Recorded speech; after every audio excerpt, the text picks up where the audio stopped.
오늘의 주요 뉴스입니다. 지난주부터 시작된 코로나19 백신 접종에 예상보다 많은 사람이 응하고 있는 것으로 나타났습니다. 닷새간의 접종 인원이 73만여 명으로 지난해 같은 기간의 3배를 넘었는데 예약이 필요 없고 한 번만 맞는 편의성이 큰 원인으로 분석됩니다. 소바이러스성 질병인 럼피스킨병이 강원도에서도 처음으로 나왔습니다. 강원도 양구군 한우 농가의 암송아지 한 마리가 최종 확진됐는데 강원도 내 모든 소 사육 농가에 24시간 이동 중지 명령이 내려졌습니다.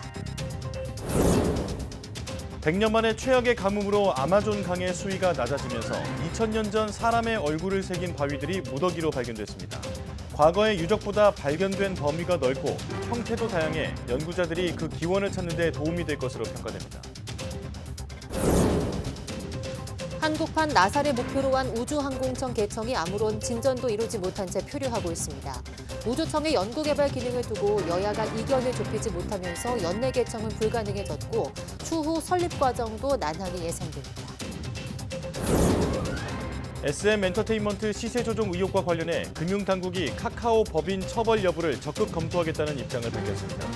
카카오 법인이 사법 처리를 당할 경우 대주주 적격성 문제로 카카오뱅크의 주인이 바뀔 수 있어 관심이 쏠리고 있습니다.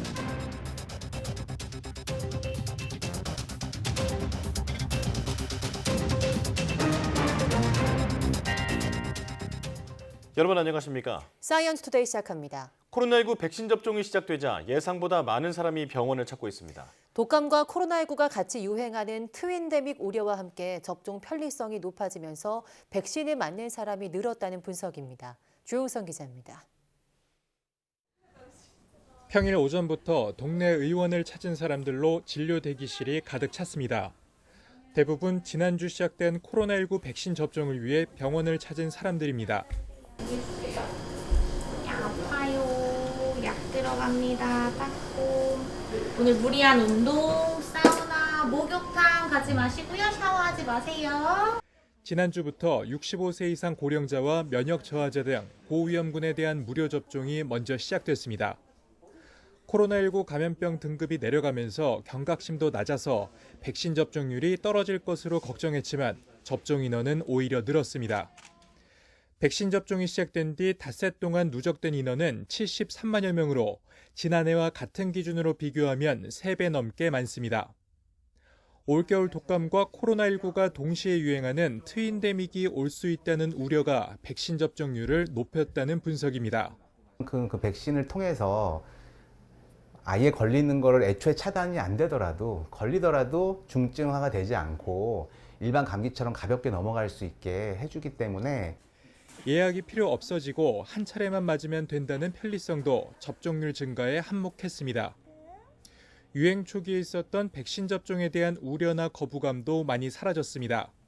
접종하라 그러면 뭐든지 좋다고 나 했거든요. 그런데 아무 이상 없어요.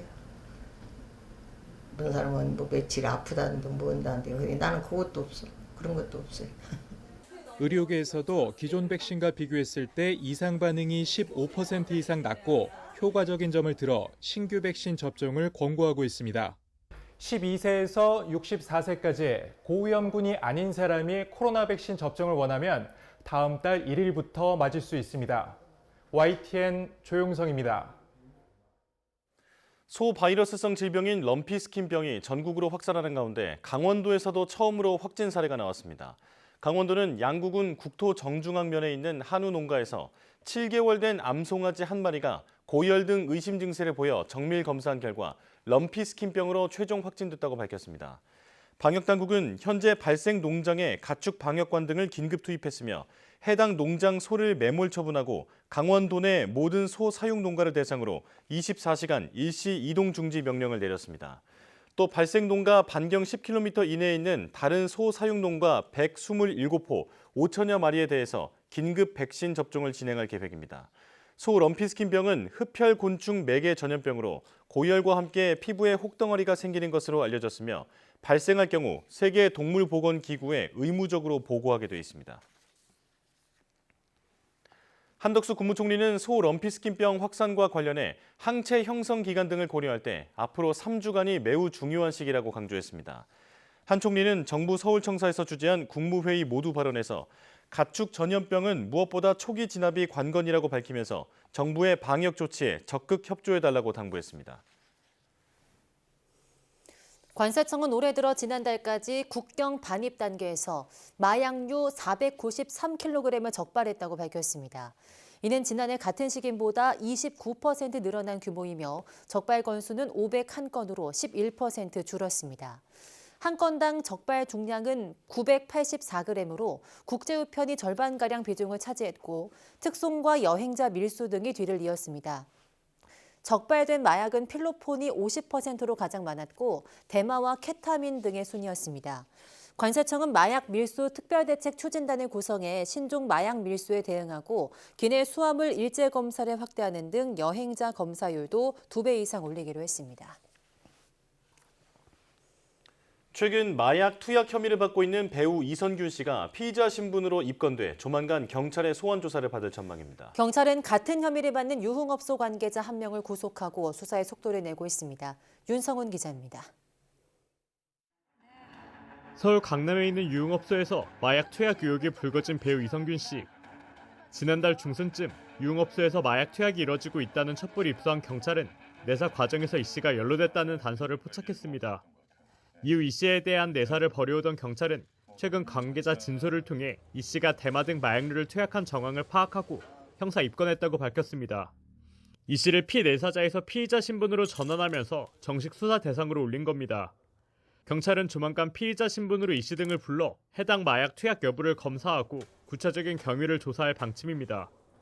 이에 따라 유흥업소에서 마약 투약한 혐의로 입건된 사람은 이 씨를 포함해 모두 3명. 다른 2명은 모두 유흥업소 종업원으로 이 가운데 1명은 마약 투약 혐의로 먼저 구속됐습니다. 경찰은 또 재벌가 3세와 가수 지망생 등 5명을 피내사자 신분으로 조사하고 있습니다. 이들이 함께 마약을 투약했다는 의혹에 대해 이 씨 측 변호인은 이 씨가 재벌가 3세나 연예인 지망생과 알지 못하는 사이라며 선을 그었습니다. 혐의 인정 여부에 대해선 말을 아끼며 경찰 조사에 성실히 임하겠다고만 밝혔습니다. 앞서 이 씨 측은 이번 마약 사건에 연루된 사람에게 협박을 당해 모두 3억 5천만 원을 뜯겼다며 관련자를 고소했습니다.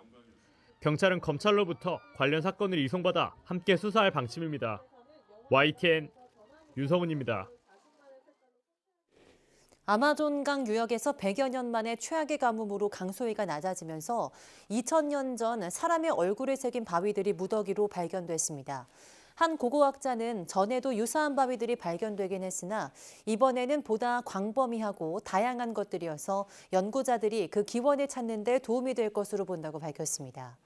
한 지역에서는 바위에 매끄러운 홈들이 있었는데 이 홈들은 유럽인들이 이곳에 오기 훨씬 전부터 원주민들이 화살촉과 창을 날카롭게 하는 데 사용한 것으로 추정되고 있습니다.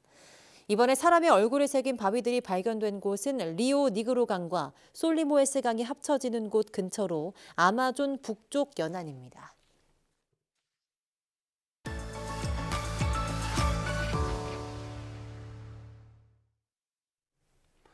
올해 여름은 전 세계적으로 기온이 많이 올랐는데요. 특히 9월은 그 이전과 비교해서 월간 최고 기온 기록을 매우 큰 차이로 깨뜨렸다고 합니다. 오늘 이 시간에는 올해 9월 최고 기온을 기록한 원인과 특징, 그리고 우리나라의 9월은 어땠는지를 알아보도록 하겠습니다. 오늘도 K웨더 반기성 센터장과 함께합니다. 어서 오세요. 네, 안녕하세요. 네, 안녕하십니까. 자, 저희도 보도를 통해서 지난 9월이 역대 최고 기온을 기록했다라는 얘기를 많이 전해드렸는데 이걸 세계 기상기구가 발표를 했다고요? 네, 그렇습니다. 세계 기상기구는 기후 모니터링하는 여러 단체들이 있습니다.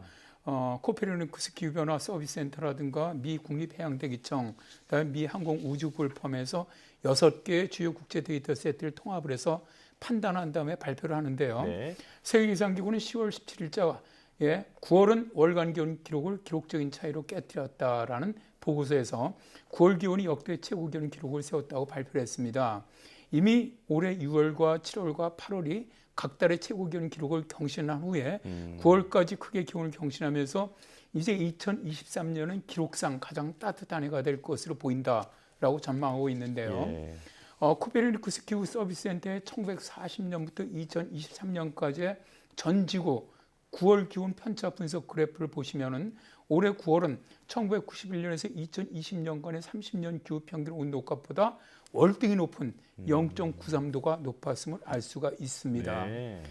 페테리 탈라스 세계기상기구 사무총장은 6월 이래로 전 세계는 육지와 바다에서 전례 없는 더위를 경험하고 있다. 기온의 이상 현상은 엄청나다. 우리가 과거에 보았던 그 어떤 것보다 훨씬 더 크다. 특히 걱정되는 것은 엘니뇨 현상이 여전히 발생하고 있기 때문에 우리의 환경과 사회에 연쇄적인 나쁜 영향을 미칠 것으로 예상할 수 있다라고 말하고 있지요. 네, 많은 기후기관들이 또 9월 기온이 이례적으로 높았다 이런 사실을 발표를 했는데요. 그렇다면 미 국립해양대기청의 분석 결과는 어땠을까요? 미 국립해양대기청은 전 세계에서 이 대기, 그다음에 해양 분야로는 가장 최고의 권위를 갖고 있는 기관입니다. 미 해양대기청은 지구가 가장 따뜻한 9월을 보냈고 6개월 연속으로 사상 최고의 지구 해양 표면 온도를 기록했다고 말하는데요. 지금까지 지구 평균 기온이 가장 높았던 해가 2016년이었습니다. 그런데 올해 1월에서 9월 평균 기온이 이미 2016년 기록을 뛰어넘으면서 가장 따뜻한 시기였고요. 예. 미 해양대기청의 수석과학자인 사라 카프닉 박사는 기록상 가장 따뜻한 9월이었을 뿐만 아니라 미 해양대기청의 174년 기후 유지 기간 중에서 가장 이례적으로 따뜻한 달이었다라고 말합니다. 자, 그림은 2023년 9월에 육지 해양 온도 100분위 수를 나타낸 세계 지도인데요. 따뜻한 지역은 빨간색으로, 차가운 지역은 파란색으로 표시가 되죠. 7단계로 평년 기후의 기온차를 갖다 보여주는데 가장 붉은색은 최고 기온 기록을 세운 지역으로 육지 면적의 20% 이상입니다. 매우 좁은 지역을 제외한 전 지구에서 기온이 평년 기온보다 높았고요. 유럽 일부 지역, 북아메리카 남부와 중국부, 남아메리카 북부와 중부, 아프리카 서부와 동부, 아시아에서는 저 파란색 원 안에 있는 우리나라와 일본, 그리고 호주의 남서부 지역이 역대 가장 기온이 높았던 달로 기록이 되었습니다. 예. 네. 자, 그렇다면 이번엔 코페르니쿠스 기후변화 서비스 센터의 분석도 알려주시죠. 코페르니쿠스 기후변화 서비스 센터 같은 경우는 전 지구를 분석을 하면서도 또시 유럽 기후도 분석을 합니다. 네. 당연히 유럽 기후 기관이니까 그렇죠. 그림은 전 지구의 9월 대기 온도 편차도가 좌측에, 유럽의 기온 편차도가 우측에 있는데요. 전 지구 분석은 미 해양대기청과 거의 비슷합니다. 그러나 유럽 분석을 보시면은 유럽은 스페인과 그리스, 노르웨이를 제외한 거의 전 지역의 기온이 최고 기온을 기록할 만큼 더웠던 9월인데요. 네. 2023년 9월은 전 지구 평균 표면 공기 온도가 16.38도로 30년 기후 평균치보다 0.93도가 높았는데 그 이전에 가장 따뜻했던 9월이었던 2020년보다 0.5도가 높았다고 말합니다. 네. 유럽 중기예보센터의 기록에서 가장 높은 온도였다고 이제 밝혔는데요. 올 9월은 산업화 이전 기준으로 지정된 1850년에서 1900년의 9월 평균 추정치보다 약 1.75도가 더 따뜻했던 달이었다고도 말합니다. 네, 그런데 그 코페르니쿠스 기후변화 서비스 센터가 발표한 내용 중에 또 흥미로운 이야기가 있다고요. 여기 이곳에서 이제 발표한 자료 중에서 우리가 좀 관심을 가져야 할 것 중에 하나가 기후변화의 기준점이라고 우리가 부르는 1850년부터의 9월 기온 편차를 분석을 했는데요. 기준은 1850년부터 1900년에 50년 동안의 평균 기온을 기준선이 0도로 한 다음에 얼마만큼 기온이 상승했는지를 보여주는데요. 올해 9월 기온이 1.75도가 오르면서 정말 이례적으로 아주 크게 상승한 것을 볼 수가 있고요. 예. 슈퍼엘니뇨가 시작됐던 1997년과 2015년보다도 굉장히 큰 폭으로 상승했음을 볼 수가 있습니다. 그리고 유럽 중기예보센터에 따르면 올해 9월은 지구 평균 표면 공기 온도가 16.38도로 세계에서 가장 따뜻한 9월이었는데요. 자, 그림을 보시면 1940년부터 2023년까지 84년 동안 가장 기온이 높았던 30개의 달을 순서대로 보여주고 있는데요. 가장 붉은색으로 표시된 달이 4개가 바로 2023년입니다. 역대 가장 기온이 높았던 달이 좌측근 막대인 올해 7월로 16.95도였고요. 두 번째로 더웠던 달이 올해 8월로 16.82도입니다. 그리고 2019년 7월이 3위, 2022년 7월이 4위 순으로 내려가면서 올 9월은 역대 8번째로 더웠던 달이었는데요. 역대 가장 더웠던 달은 7월이 21개가 순위 안에 들어갔고요. 8월은 8개, 그리고 9월은 올해가 처음으로 역대 더운 30개월 안에 포함이 되었습니다. 네, 갈수록 이 최고 기록을 경신하는 그 기간이 짧아지고 있다라는 느낌이 드는데요. 자, 우리나라는 얼마나 기온이 올랐는지도 알려주시죠. 올해 우리나라의 9월 평균 기온이 22.6도입니다. 이게 평년 20.5도보다 2.1도가 높아서 관측 이래 1위를 기록을 했습니다. 네. 이렇게 기온이 이례적으로 높이 상승한 원인으로는 9월 상순에 타이완 부근 해상에서 열대 저기압 등에 의한 대륙 활동이 아주 강했고요. 그 북쪽으로 중국과 우리나라, 일본에서는 동서로 아주 폭넓게 고기압이 발달하면서 강한 햇볕으로 기온이 크게 올랐고요. 9월 중하순에 들어서는 북태평양 고기압이 평년보다 동중국 해상으로 확장이 되면서 고기압 가장자에서 우리나라 쪽은 남서풍이 유입되면서 아주 기온이 높았던 거죠. 그리고 9월에는 5일에 서울이 28.5도, 춘천이 26.7도로 일 평균 기온 급갑을 경신하기도 했습니다. 네. 그림을 보시면 올해 9월 각대의 평균 기온을 볼 수가 있는데요. 전국적으로 작년보다 기온이 높았고요. 작년 대비 1.4도에서 1.9도가 높은 그런 기온 분포를 보였습니다. 네, 근데 기후 변화 영향으로 이제 매년 기온이 계속 상승하고 있는데요. 그 올해 9월에 기온이 이렇게 급상승한 원인이 또 있을까요? 아무래도 가장 큰 원인은 기후 변화의 영향으로 봐야 되겠죠. 기후 변화로 기온이 상승하는 패턴은 뭐 지속되고 있는데 매년 기온은 오르내립니다. 그러니까 매년 기온이 그렇다고 올라가는 건 아니에요. 올라갔다가 내려왔다 하거든요. 그러니까 지금까지 가장 더웠던 게 2016년이었고요. 두 번째가 2020년이었는데요. 그러니까 기온이 상승하는 추세는 오르는 추세인데 평균 기온은 그러니까 약간씩 떨어지거나 오르게 되는 것이죠. 네네. 그런데 이제 기후변화는 오실가스의 증가로 인해서 발생을 하는데 2022년 지구에서 배출된 이산화탄소의 양이 368억 톤으로 농도는 424 ppm을 넘어섰습니다. 기후협약으로 이산화탄소의 양이 줄어야 함에도 불구하고 작년에도 0.5%가 늘어났고 오히려 배출되는 속도가 빨라지는 것이 원인이라고 봅니다. 그리고 이제 두 번째는 해수 온도가 아주 급격히 오르고 있는 것에 기인하고 있는데요. 올해는 엘니뇨 현상이 점점 발달하면서 엘니뇨 감시구역의 해수 온도가 26.3도로 평년보다 1.9도가 높은 상태로 다음 달이면 거의 슈퍼엘니뇨로 발전될 것으로 보입니다. 통상 엘니뇨 현상만으로 지구 온도가 0.2도 이상 상승하는 것으로 보고 있는데요. 뜨거운 해수가 멀리 퍼지면서 공기가 고온다습해지고 열기가 대기에 방출되면서 기온이 오르게 되는 것이죠. 그리고 세 번째는 열돔 현상으로 올해는 세계 곳곳에 열돔 현상이 정말 많이 발생을 했는데요. 열돔 현상은 제트기류가 사행을 하면서 지상 5에서 한 7km 상공에 발달한 고기압이 정체를 하거나 서서히 이동을 하면서 뜨거운 공기를 지면에 가두어두어서 더위가 심해지는 것을 말합니다. 지금처럼 기온이 급격하게 오른다면 내년 정도는 지구 평균 기온의 마지노선이라고 저희들이 부르는데 1.5도 상승이 깨질 것으로 보이는데요. 지구촌 모두의 기후변화 저지 협력이 좀 이루어졌으면 좋겠네요. 예, 이제 날씨 관련해서는 더 이상 뉴스에서 사상 최고나 역대급 이런 말을 안 할 수 있었으면 좋겠습니다. K웨더 반기성 센터장과 함께했습니다. 고맙습니다. 네, 감사합니다.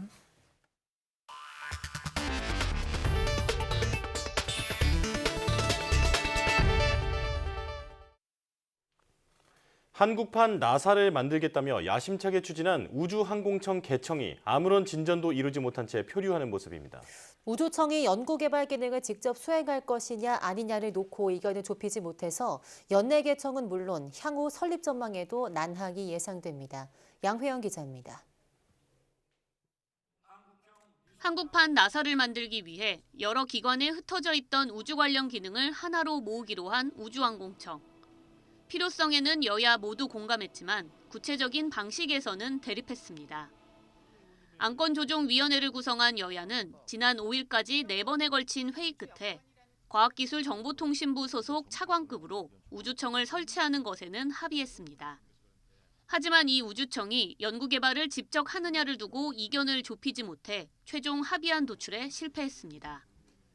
이 같은 여야의 입장차는 안조위 활동 마지막 날 동시에 열린 2개의 토론회에서도 극명하게 드러났습니다. 여당이 주최한 토론회에서는 글로벌 우주 경쟁에 뛰어들기 위해 우주청 설립을 더는 늦춰서는 안 된다는 목소리가 나왔습니다. 지금 우주항공청은 한시도 미룰 수 없다. 이거는 정치적인 사안도 아니고 우리 국민의 이익, 우리 청년의 미래, 희망과 연관된 것이다라는 겁니다. 반면 야당 주최 토론회에서는 방향이 잘못됐다는 지적이 나왔습니다. 특히 우주청이 연구개발을 온전히 수행하기 위해서는 항우연과 천문연 등 기존 우주 관련 연구기관을 당연히 산하기관으로 둬야 한다는 입장입니다. 왜 저희들이 소관기관을 할 건지에 대해서 장점 10가지를 써놨습니다. 근데 그 장점 10가지에 대해서 뭐가 잘못됐다는 거 지적을 안 하고 그건 안 된다고 하는 부분이 저로서 참 이해가 되지는 않습니다. 우주청 설치 특별법 시행일이 공포 후 3개월로 수정됐지만 올해 안에 특별법이 통과되더라도 우주청 연내 개청은 물리적으로 불가능해졌습니다. 여야의 첨예한 대립으로 안건조정위원회 활동 마지막 날까지 법안 합의에 이르지 못하면서 우주청 설치 특별법은 결국 원점에서부터 다시 논의하게 됐습니다. YTN 사이언스 양우영입니다. 카카오 창업자인 김범수 미래 이니셔티브 센터장이 SM엔터테인먼트 인수 과정에서 불거진 시세 차익 의혹 피의자 신분으로 금감원에 출석해 고강도 조사를 받았습니다. 일각에서는 시세 조종 처벌 여부에 따라 카카오뱅크의 대주주가 바뀔 가능성도 있다는 관측이 나오고 있습니다. 홍민기 기자가 보도합니다. 15시간 넘는 금융감독원의 강도 높은 조사를 마치고 나온 김범수 미래 이니셔티브 센터장은 카카오를 둘러싼 시세 조종 의혹에 대해 말을 아꼈습니다. 어느 부분을 중점적으로 소명하셨는지요? 성실 조사에 임했습니다. 앞서 금융감독원은 지난 2019년 자본시장 특별사법경찰이 출범한 이후 처음으로 조사 대상을 포토라인에 세우며 그동안의 수사에 대한 자신감을 드러내기도 했습니다. 김 센터장은 금감원 출석 당시에도 성실히 임하겠다는 말만 남기고 아무런 답변을 하지 않았습니다. 국가조작 혐의 인정하십니까? 카카오가 창사앱이 최대 위기라는 말이 나오고 있는데 관련해서 한 말씀만 부탁드립니다. 한 말씀 해주시죠. 성실 조사에 임하겠습니다. 배재현 대표한테 주가조작 지시하거나 보고받은 적 있으십니까? 카카오는 지난 2월 하이브와의 SM엔터테인먼트 경영권 인수 경쟁 당시 2,400억 원가량을 투입해 SM 주가를 의도적으로 끌어올렸다는 의혹을 받고 있습니다. 이 과정에서 자산운용사인 원아시아 파트너스와 공모했다는 의혹도 조사 대상입니다. 앞서 김 센터장의 사무실과 휴대전화를 압수수색한 금감원은 카카오 실무진들의 휴대전화에서 시세 조종 정황이 담긴 통화 녹음 파일과 문자 등을 확보한 것으로 전해졌습니다. 특히 하이브의 공개 매수를 막기 위해 직원들이 특정 가격 이상으로 주식 매수 주문을 논의하는 내용 등도 담긴 것으로 알려졌습니다. 생각보다는 수사가 신속하게 진행되고 있으며 어느 정도 실체 규명에 대한 자신감은 저희가 갖고 있어서 아직 기소 전 단계라 결과를 예단하긴 어렵지만 일각에선 처벌 여부에 따라 카카오뱅크 대주주 적격성 문제가 불거질 수 있다는 관측이 나옵니다. 현재 카카오뱅크의 지분 약 27%를 보유하고 있는 대주주인 카카오가 벌금형 이상 처벌로 적격성에 문제가 생겨 금융당국의 적격성 충족 명령을 해결하지 못할 경우 지분 10% 초과분을 처분해야 하기 때문입니다. 하지만 여전히 카카오 측은 시세 조종이 아니라 정당한 장내 주식 매수였고 김 센터장도 이에 관여한 바 없다는 입장인 것으로 전해졌습니다. 올해 초부터 이어진 경영진들의 잇따른 사법 리스크로 인해 지난주 심리적 저항선이었던 4만 원 선 아래로 내려간 카카오는 52주 신저가를 경신하고 있습니다. YTN 홍민기입니다. 이복현 금융감독원장이 SM엔터테인먼트 시세 조종 의혹이 제기된 카카오에 대해 법인 처벌 여부를 적극 검토하겠다는 입장을 밝혔습니다. 이 원장은 24일 금융의 날 기념식 후 기자들을 만난 자리에서 법인에 대한 처벌 여부 등을 적극적이고 종합적으로 검토 중이라며 해당 건을 이번 주 내 검찰에 송치하면서 입장을 밝히겠다고 말했습니다. 이 원장이 이렇게 법인 처벌 여부를 언급한 것은 카카오 경영진에 대한 처벌이 법인에 대한 처벌로 이어질 경우 카카오뱅크 대주주 적격성 문제가 제기될 수 있다는 점을 염두에 둔 것으로 보입니다. 한국은행 국정감사장에서는 우리 경제의 뇌관으로 불어난 가계부채가 어느 정부 탓인지를 두고 여야 공방이 이어졌습니다. 이창용 한은 총재는 정부의 부동산 규제 정책을 통해서도 가계부채가 잡히지 않으면 금리를 인상하는 방안을 고려하겠다고 말했습니다. 나연수 기자입니다. 국회 기획재정위원회의 한국은행 국정감사에서 역시나 가장 뜨거운 화두는 가계부채였습니다.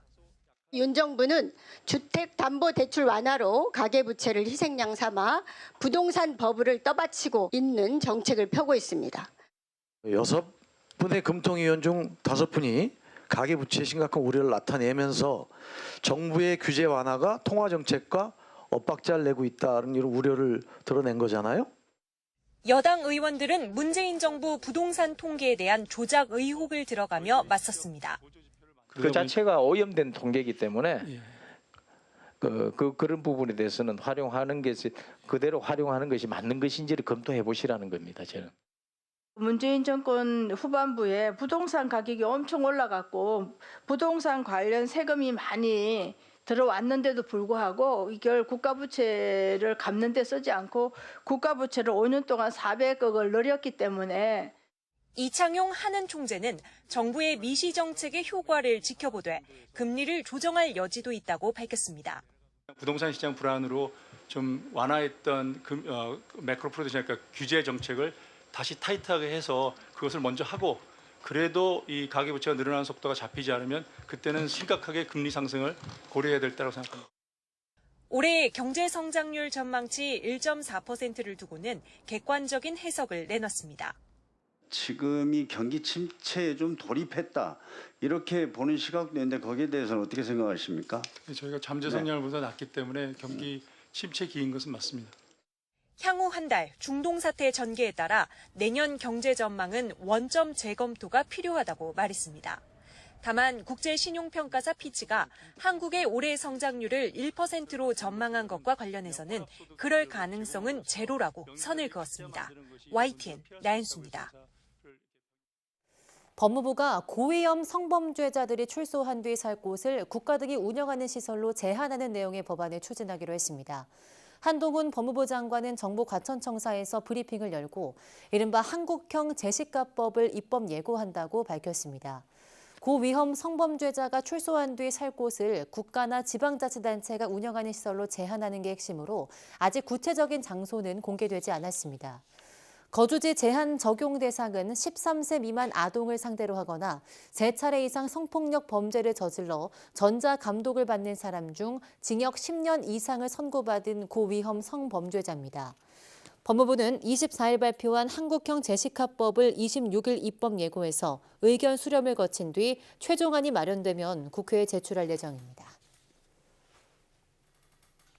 익명 SNS 같은 온라인 공간에서 특정인을 따돌리거나 괴롭히는 이른바 사이버 불링 피해가 새로운 문제로 떠오르고 있습니다. 가해자를 밝혀내려고 경찰에 수사를 의뢰하는 경우가 많은데 늑장 대응으로 자료 보관 시한을 넘기는 경우가 적지 않다고 합니다. 강민경 기자입니다. 고등학생 딸을 키우는 A씨는 지난해 12월 딸이 사이버 폭력을 당했다는 걸 알고 충격에 빠졌습니다. 딸이 익명의 질문에 답을 하는 SNS 서비스를 썼는데 여기에 딸에 대한 비방이 질문 형식으로 쏟아진 겁니다.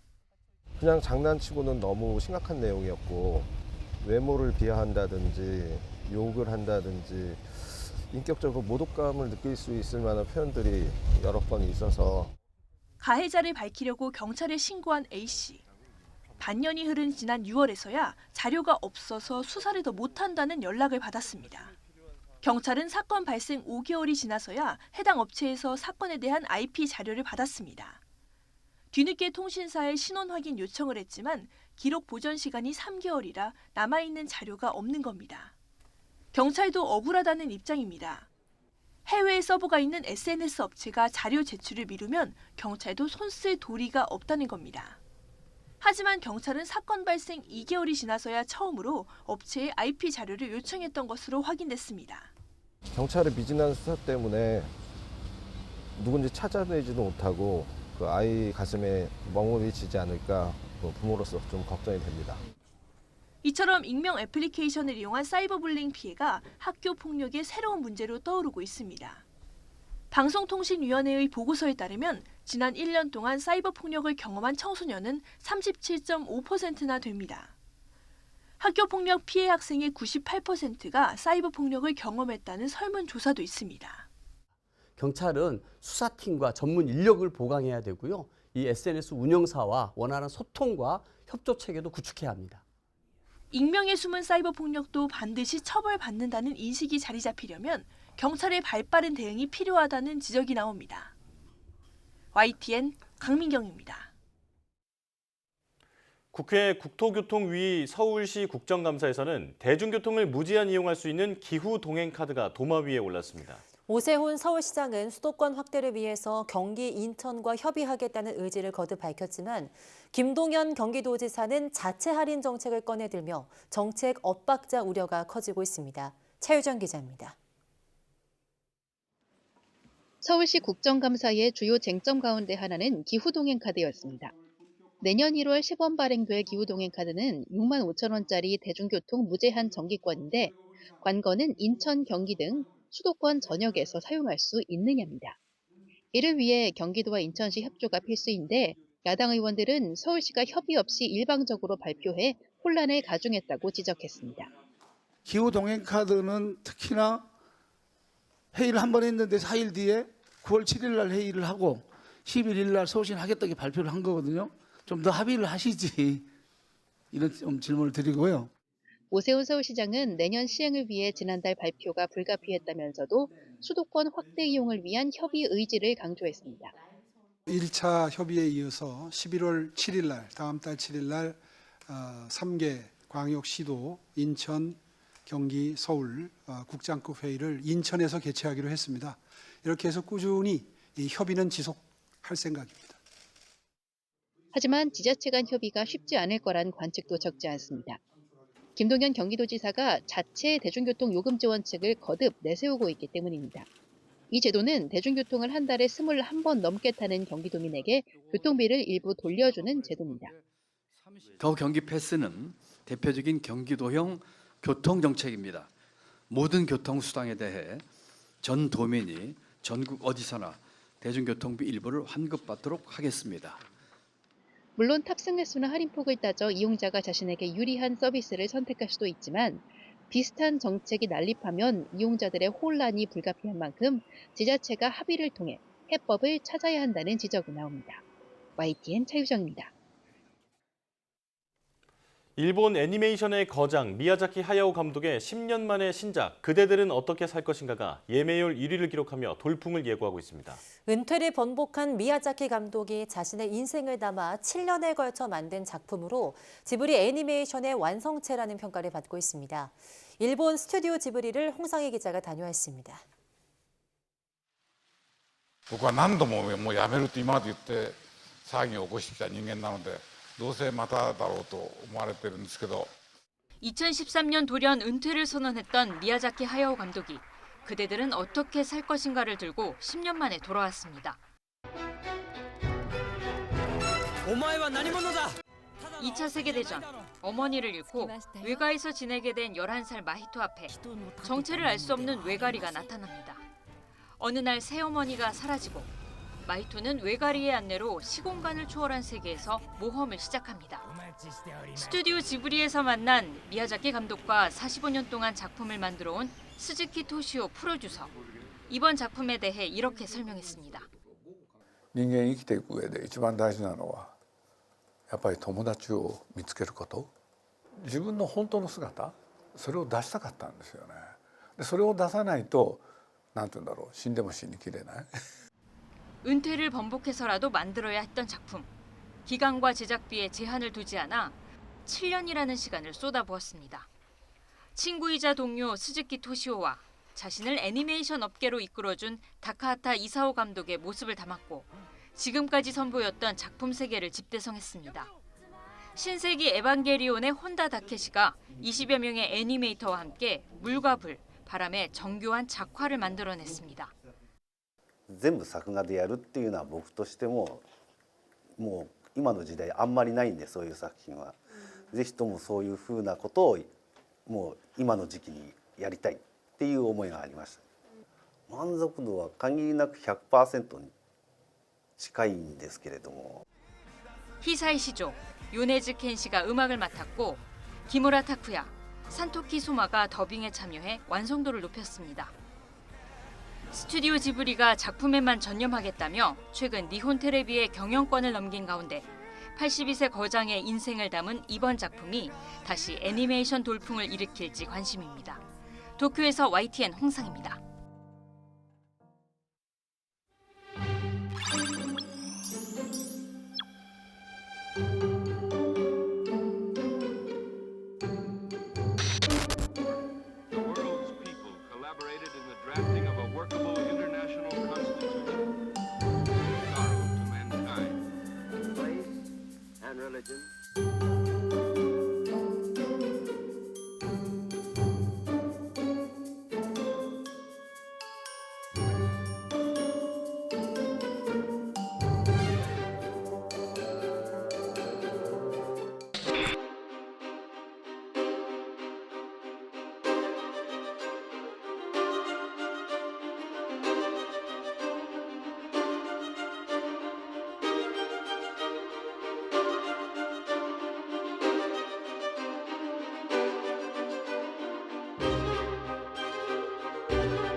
부모 자녀 관계는 가장 가까운 사이이기도 하지만 그만큼 자주 갈등을 겪기도 하는 사이인데요.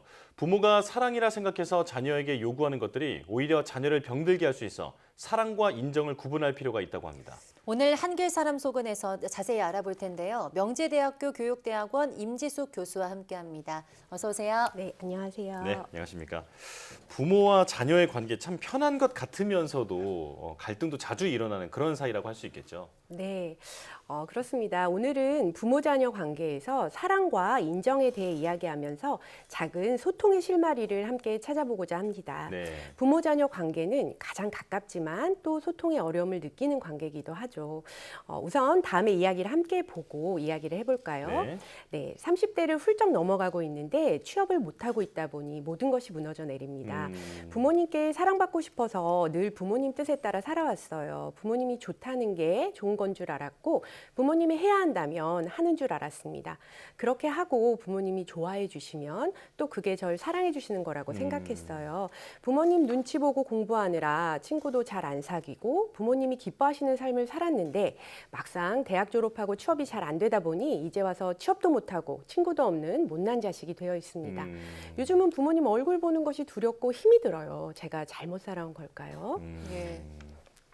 요즘에 이런 친구들이 좀 있는 것 같아서 좀 공감이 되고 한편으로는 조금 억울하지 않을까 이런 생각도 드는데요. 네. 어디서부터 좀 실마리를 찾아야 될까요? 네.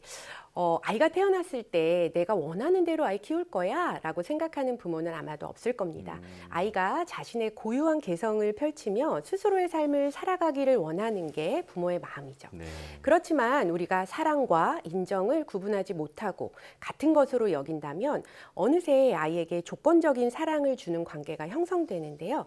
위의 이야기를 보면 부모님의 기대를 충족시켜 드리고자 착하고 성실한 자녀로 살아오셨고 그 과정에서 부모님께 인정을 받는 것을 사랑받는 것과 동의어로 여기고 살아오셨다는 생각이 듭니다. 우리가 흔히 사랑과 인정이라는 그 말을 이제 붙여서 쓰는 경우도 많이 있는 것 같은데 네. 사실은 다른 개념이라면서요? 네, 사랑과 인정을 완전히 분리할 수 없고 또 일부 교집합이 있을 수 있습니다만 사랑 이퀄 인정은 아닙니다. 인정은 무언가 조건을 충족했을 때 어떤 일을 성취해냈을 때 얻을 수 있는 것이죠. 예를 들면 시험에서 좋은 성적을 얻거나 안 되던 줄넘기 2단 뛰기를 해냈을 때 부모님께서 잘했다고 인정해주고 칭찬해주시는 건 결국 어떤 기준을 충족했기 때문에 얻을 수 있는 거거든요. 물론 그 마음속에는 내 아이가 노력해서 어려운 일을 잘 해냈다는 것에 대한 무조건적인 사랑과 격려의 마음도 일부 녹아있지만 아이가 이루는 성취를 인정해주는 마음의 비중이 훨씬 큽니다. 이와 비슷하게 올백 맞아야 한다, 명문대에 진학해야 한다, 연봉 많이 주는 직장에 들어가야 한다, 고시에 합격해야 한다. 이런 건 아이를 위하는 일부의 마음이 있지만 지극히 조건적인 태도이고 이런 조건이 들어가면 자녀를 전체 대상이 아닌 부분 대상으로 지각할 수밖에 없습니다. 아이의 마음이 어떻든 칭찬받을 만한 행동을 하면 칭찬해주고 인정해주지만 그렇지 않으면 아이를 대하는 태도가 싸늘해지거나 억지로 괜찮은 척 반응을 하게 되는 거죠. 네. 인정과 사랑을 헷갈리는 아이는 부모님께 사랑받기 위해 내가 원하는 것, 하고 싶은 것이 아니라 부모님의 인정을 얻을 수 있는 것을 기준으로 행동하게 됩니다.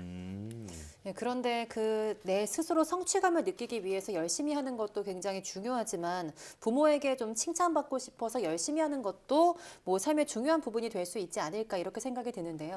네, 물론입니다. 칭찬받고 인정받는 것도 저희가 살아가는데 꼭 필요한 부분이고 적절한 상황이 있습니다. 하지만 인간은 부분적이 아닌 전체적인 총체의 개념으로 바라봐야 한다고 주장한 개인 심리학의 주창자인 심리학자 아들러는 칭찬은 위계를 가진 것으로 개념화하고 있습니다.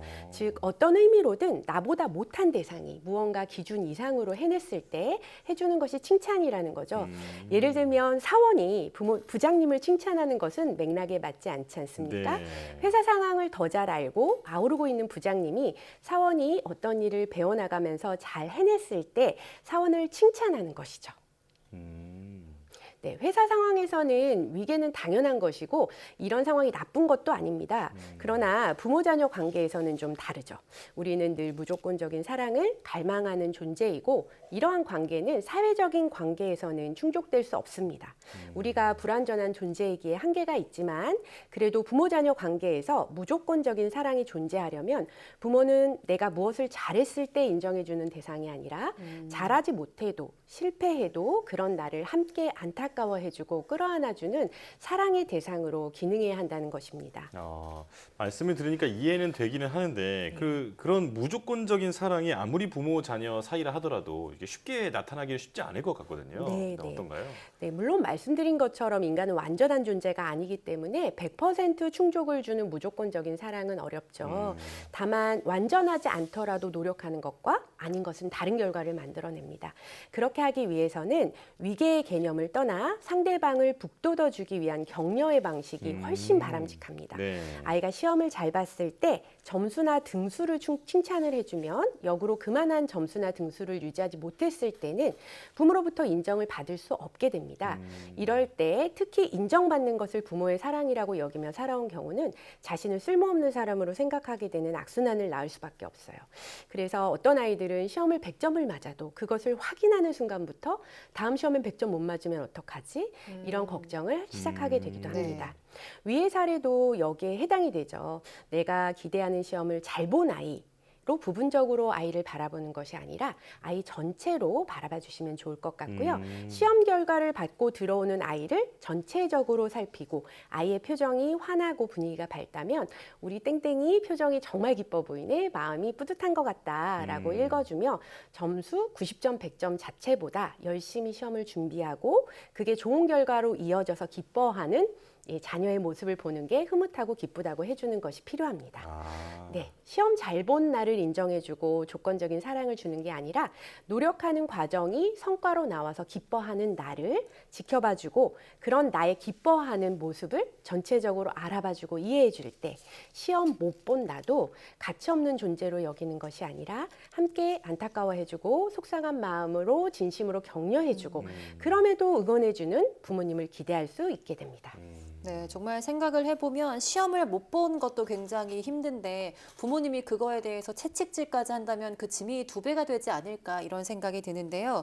좀 인정의 대상이 아니라 자녀를 좀 사랑의 대상으로 바라봐주는 것이 굉장히 중요할 것 같아요. 네, 한 바구니에 담지 말아야 할 것은 계란만이 아닙니다. 사랑과 인정을 부모라는 대상에게 모두 구하려고 하면 서로 부딪혀서 깨지게 될 수 있어요. 부모는 온전한 사랑의 대상으로 남아있고 인정은 사회에 나가서 구하는 것이 필요합니다. 그래야 면접에 떨어진 날이나 내가 좋아하는 사람한테 거절당한 날에 내세울 것도 없고 이룬 것도 없다는 자괴감에 시달릴 때 못난 자식이라 부모님께 차마 전화도 못하고 이야기도 못 꺼내면서 자신을 더 고립시키는 것이 아니라 실패해도 부족해도 나를 기다려주고 안아줄 대상이 있다는 것에 다시 힘을 낼 수 있는 거죠. 특히 유교 문화에서는 사회의 틀과 규율에 맞추는 것이 개인의 삶보다 우선하거든요. 그래서 자녀가 부모님의 기준에 맞지 않으면 호적 파서 나가라는 말을 하게 되고요. 이러한 유교 문화의 잔재가 여전히 우리 사회에 남아 있어서 부모의 기준에 맞춘 삶에 대한 요구가 특히 더 큰 부분도 있습니다. 네, 부모는 온전히 사랑의 대상으로 남아있고 인정은 사회에 나가서 구해야 한다라는 말씀이 참 울림이 있는데요. 부모 자녀 관계를 건강하게 맺기 위해서 생활 속에서 어떤 걸 실천하면 좋을까요? 네, 사실 어려운 일은 전혀 아닌데 저는 아무 이유 없이가 중요하다고 생각합니다. 즉 그냥 한 번씩 자기 전에 누워있는 아이 방에 들어가서 손이나 발을, 저는 이제 주로 발을 잘 만져줘요. 네. 그러면서 우리 누구 참 많이 컸네, 우리 누구 발 참 이쁘네, 이런 말을 한마디 해줍니다. 그리고 때때로 그저 밥 먹고 있는 아이 앞에 앉아서 그 모습을 지켜봐주고 말없이 사랑을 담아 그저 너의 존재로 충분하다라는 마음으로 쳐다봐주면서 미소 지어주는 것, 너와 함께여서 좋다 라는 마음을 전해주는 것으로도 아이들은 큰 위안을 받아요. 예, 아무 이유 없이 그저 나라는 이유로 부모님이 나를 마음으로 온전히 안아줄 때 부모님께 인정받기 위한 삶이 아니라 내가 원하는 삶의 청사진을 펼칠 수 있게 될 것입니다. 네, 성취는 아이의 일부분이지 전부가 아니니까요. 인정받을 만한 일을 해내서 사랑을 해주는 것이 아니라 아무 이유 없이 온전한 전체로 사랑해주는 마음을 갖는 것이 부모-자녀 관계에서 잘 지내기 위해서 꼭 필요하다는 걸 기억해 주시면 좋겠습니다. 네, 정말 온전히 그 존재 자체로 사랑해주는 것이 가족인 것 같은데요. 때때로 그 마음을 좀 잊고 사는 것 같은데 잊지 않고 살아갔으면 좋겠습니다. 임지숙 상담심리학자와 함께했습니다. 고맙습니다. 고맙습니다. 감사합니다.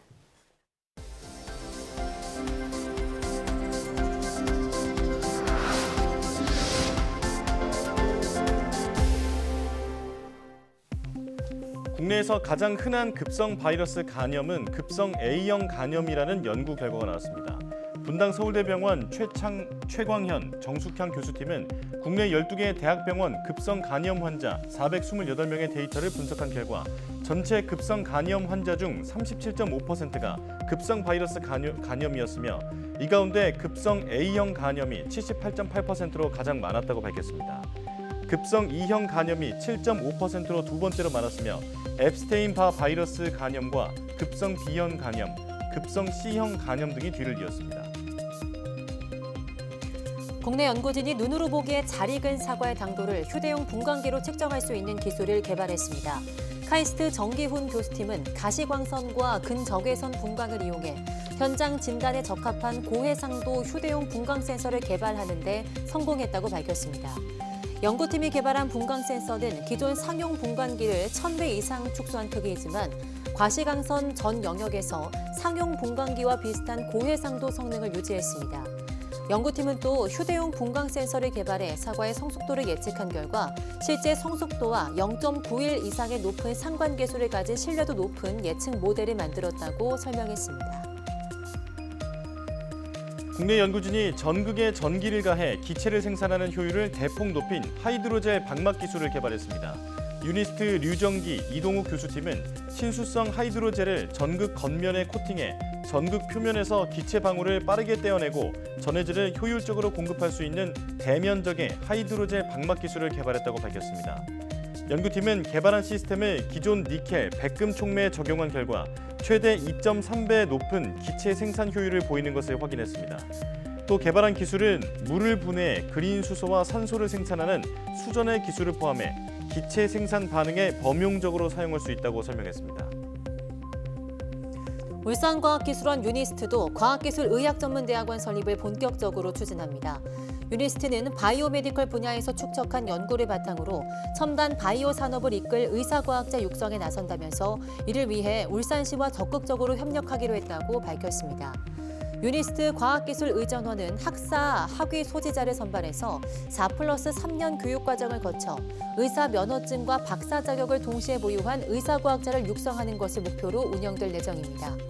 유니스트 관계자는 정부의 의대 정원 확대 방침을 계기로 카이스트와 포스텍, 지스트 등이 의전원 설립 의지를 드러낸 만큼 유니스트도 의전원 신설에 최대한 앞당기기로 했다고 설명했습니다.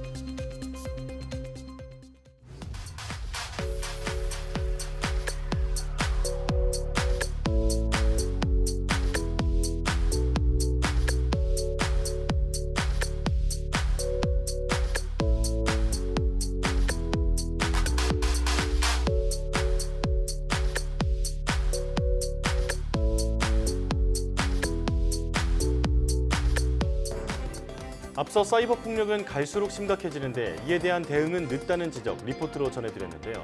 사이버 폭력은 온라인 공간의 특성상 쉽게 가담하게 되고 다수가 한 사람을 집요하게 괴롭힐 수 있어 반드시 근절돼야 할 문제입니다. 수사기관의 늑장 대응만 탓할 수 없는 상황인데요. 자료 보관 시한이 지나는 문제와 해외에 서버를 둔 업체와의 협조 방안 등 제도적인 보완도 필요해 보입니다. 네, 뉴스 마칩니다. 시청해주신 여러분 고맙습니다.